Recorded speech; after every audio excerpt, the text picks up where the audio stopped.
On sait toujours peu de choses sur la genèse du génocide rwandais et le pire, c'est que même le peu que l'on sait est toujours sujet à caution. Le témoignage que vient de faire un ex-officier Tutsi devant le tribunal pénal international en Tanzanie donne une nouvelle version des faits particulièrement machiavélique. Ce témoin accuse nommément l'actuel président Tutsi du Rwanda, Paul Kagame, d'avoir fait abattre l'avion de l'ancien chef de l'État rwandais. Assassinat qui a déclenché le génocide au Rwanda. Jérôme Fritel, bonjour Jérôme. Salut Car. A retrouvé ce témoin, ma foi, essentiel. C'est un témoin clé, c'est un témoin qui est protégé, et c'est effectivement la première fois qu'on a un ancien officier de l'armée Tutsi qui a pris le pouvoir donc il y a une douzaine d'années, qui vient raconter comment ça s'est passé de l'intérieur, et c'est des révélations qui sont très désagréables pour le pouvoir actuellement en place. Attention, voilà du lourd, on regarde. Tribunal pénal international pour le Rwanda en Tanzanie. C'est ici que l'on juge depuis bientôt 10 ans les responsables du génocide commis contre la population Tutsi au Rwanda. Près d'1 million de civils découpés à la machette en l'espace de 100 jours, l'horreur absolue.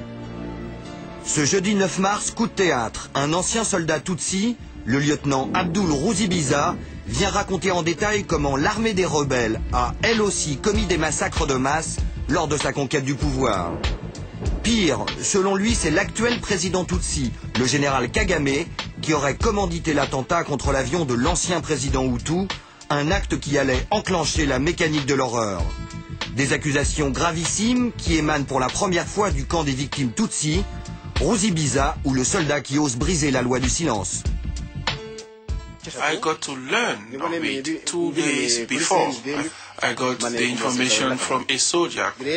He was one of the bodyguards of President Kagame. Ce personnage clé, nous l'avons rencontré quelque part en Norvège où il est réfugié politique. Témoin oculaire de l'attentat contre l'avion présidentiel, il appartenait à l'époque à une unité de renseignement militaire du mouvement rebelle. Cette nuit du 6 avril 1994, il fait partie du commando chargé d'abattre le Falcon 50. Bon, il y a une camionnette qui est venue, une Toyota, avec un chauffeur, avec des tireurs et un garde. L'avion venait d'abord pour faire une tour comme ça avant de prendre la position d'atterrissage. Et là, il devait passer par-dessous nous. Et les deux militaires ont tiré sur l'avion. Vous les connaissiez personnellement? Oui, mais je les connais aujourd'hui. On se connaît. On se connaît bien. Et puis, on s'en vante même. 2 missiles qui font basculer le pays dans le chaos. Dès le lendemain, les massacres de Tutsis se généralisent.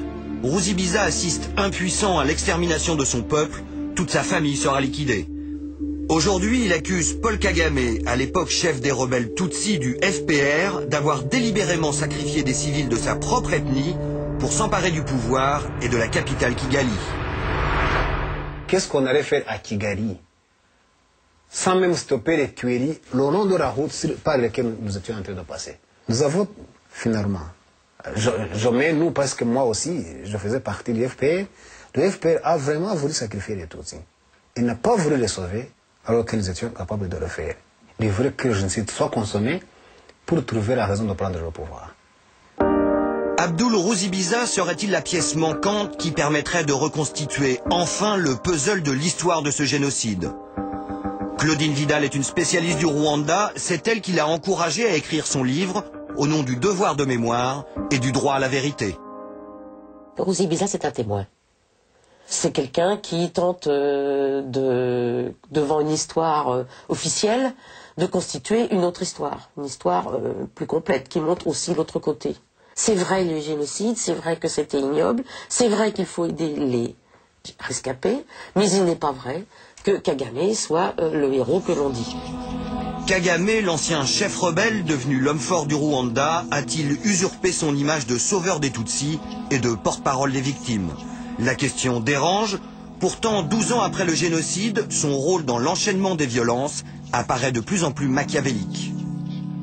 Quelqu'un qui a donné l'ordre d'abattre l'avion à ce moment-là savait que les Tutsis de l'intérieur allaient souffrir des représailles. Paul Kagame a pris ce risque sciemment et il savait ce qu'il faisait. On pense que les rebelles qui ont pris le pouvoir ne peuvent pas être aussi diaboliques que d'avoir accepté le risque de faire éliminer une partie de la population rwandaise. On a vu le mal, presque le mal absolu, le génocide, et on s'imagine en face il devrait avoir quelque chose de bien. Malheureusement, ce n'est pas le cas. La communauté internationale a-t-elle préféré fermer les yeux sur les crimes de Kagame pour mieux faire oublier sa passivité pendant les massacres? L'histoire du génocide rwandais a-t-elle été en partie tronquée au nom du cynisme politique? Autant de questions toujours sans réponse. Pour l'instant, Kagame, quel qu'en soit le prix à payer, c'est la stabilité au Rwanda. Il y a eu une espèce de contrat tacite en disant « vous ne m'attaquez pas, je ne vous attaque pas ». Que Kagame soit lâché, et tout part. Toutes les archives vont s'ouvrir, et Dieu sait s'il y en a. L'actuel président du Rwanda mériterait-il de se retrouver sur le banc des accusés? Dans son livre, son ancien lieutenant l'accuse de crimes de guerre. Selon lui, Paul Kagame aurait personnellement massacré des réfugiés Hutus. Il est le seul chef d'État aujourd'hui en vie qui a au moins, à 3 reprises, tiré sur les civils. J'ai vraiment des documents pour ça, j'ai vraiment des témoignages pour ça. L'histoire officielle de la guerre civile rwandaise et le mythe Kagame serait-il en train de se fissurer? À l'ambassade du Rwanda à Paris, on traite Ruzibiza, le soldat repenti, de menteur, même si personne ne l'a attaqué en justice. Et l'on préfère éviter soigneusement de revenir sur les trous noirs de l'histoire, notamment l'attentat contre l'avion présidentiel, l'un des éléments déclencheurs du génocide. Ce qu'il dit, je ne crois pas. La plupart des choses qu'il raconte, c'est ce qu'on lui a dit. Donc ce sont des on-dit. Et sur l'attentat contre l'avion, il dit j'y étais. Il n'y était pas. Vous n'avez aucune photo. Est-ce qu'il y a eu une enquête au Rwanda là-dessus? Sur quoi? Sur qui a tiré sur l'avion? Non, je ne pense pas. Jusqu'à présent, je ne sais pas s'il y a quelqu'un qui a demandé au Rwandais de faire cette enquête. Si on savait qu'est-ce que ça pourrait amener au Rwandais.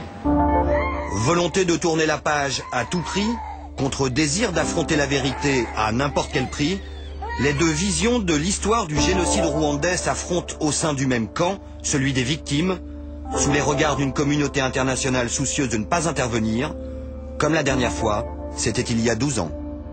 Alors Jérôme, est-ce qu'un tel sujet ne va pas faire que tu vas te faire traiter de révisionniste? Le génocide, on ne le remet pas du tout en question. Il y a eu ce génocide dont on a déjà parlé, 1 million de morts en l'espace de 100 jours, c'est l'horreur absolue. À côté de ça, on a besoin de savoir exactement ce qui s'est passé avant le génocide. Alors l'attentat contre l'avion de l'ancien président, c'est pas ce qui a déclenché en soi-même le génocide. Tout était prêt, les listes des gens à tuer, tout ça était prêt. Ça a été l'étincelle. Il y a une enquête aujourd'hui qui est menée depuis plusieurs années par le juge Bruguière à Paris, parce qu'il faut savoir que les 3 pilotes qui pilotaient cet avion étaient des officiers français. Donc il a ouvert cette enquête et après plusieurs années, il a recueilli énormément de témoignages et de preuves. Et tout remonte, tout converge vers Kagame et vers son entourage. Et d'après nos informations... Il y a des mandats d'arrêt qui vont être lancés? Justement, d'après nos informations, il y a au moins une douzaine de mandats d'arrêt internationaux qui concernent tout l'entourage proche de Kagame.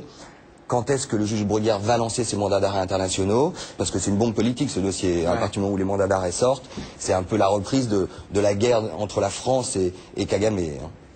Allez Jean-Louis, un bon geste. Merci Jérôme. Mon second invité de la semaine est un ex-premier ministre. Non, il ne s'agit pas encore de Dominique de Villepin, mais du sémillant Laurent Fabius, devenu, depuis le référendum, le chef de file de la gauche du Parti socialiste.